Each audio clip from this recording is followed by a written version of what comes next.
আজকে বাবরি মসজিদের শিলান্যাসের কাজ শুরু হয়ে গেল। আর যারা এই যে হিন্দুরা যারা ফেসবুকে এসে সোশ্যাল মিডিয়ায় এসে লাফালাফি করছিলে যে এটা হতে দেবো না, ওটা করে নেব, হ্যান করেগা ত্যান করেগা, তোমাদের দ্বারাই কিচ্ছু ছিঁড়া যাবে না, কিচ্ছু ছিঁড়তে পারবে না তোমরা। আর কোনো পার্টির লেজ ধরে যতই ঝোলো না কেন, পার্টি কোনো দিন তোমাদের ভালো করতে পারবে না। হুমায়ুন কবিরের এই মসজিদের বিরোধিতা না তো কেন্দ্র সরকার করলো, না রাজ্য সরকার করলো, না তো কোর্ট করলো। তোমাদের সাপোর্টে কেউ নেই। তোমাদের সাপোর্টে কেউ থাকবে কি করে? কারণ তোমাদের সাপোর্টে তোমরা নিজেরাই নেই। তোমাদের সমাজে সবথেকে বেশি গদ্দার পাওয়া যায়, যারা টুপি পরে ভোট চাইতে চলে যায়। কটা নেতাকে দেখেছো যে তোমাদের তিলক কেটে তোমাদের কাছে ভোট চাইতে আসে? দেখোনি।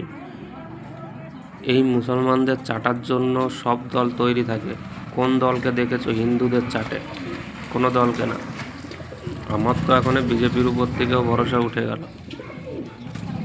ভালো থাকো, সুস্থ থাকো, ঘুমাও, নিজে ঘুমাও, অন্যকে ঘুম পাড়ানোর সাহায্য করো, অন্যকেও ঘুম পাড়ানোর চেষ্টা করো, ঘুমাতে সাহায্য করো।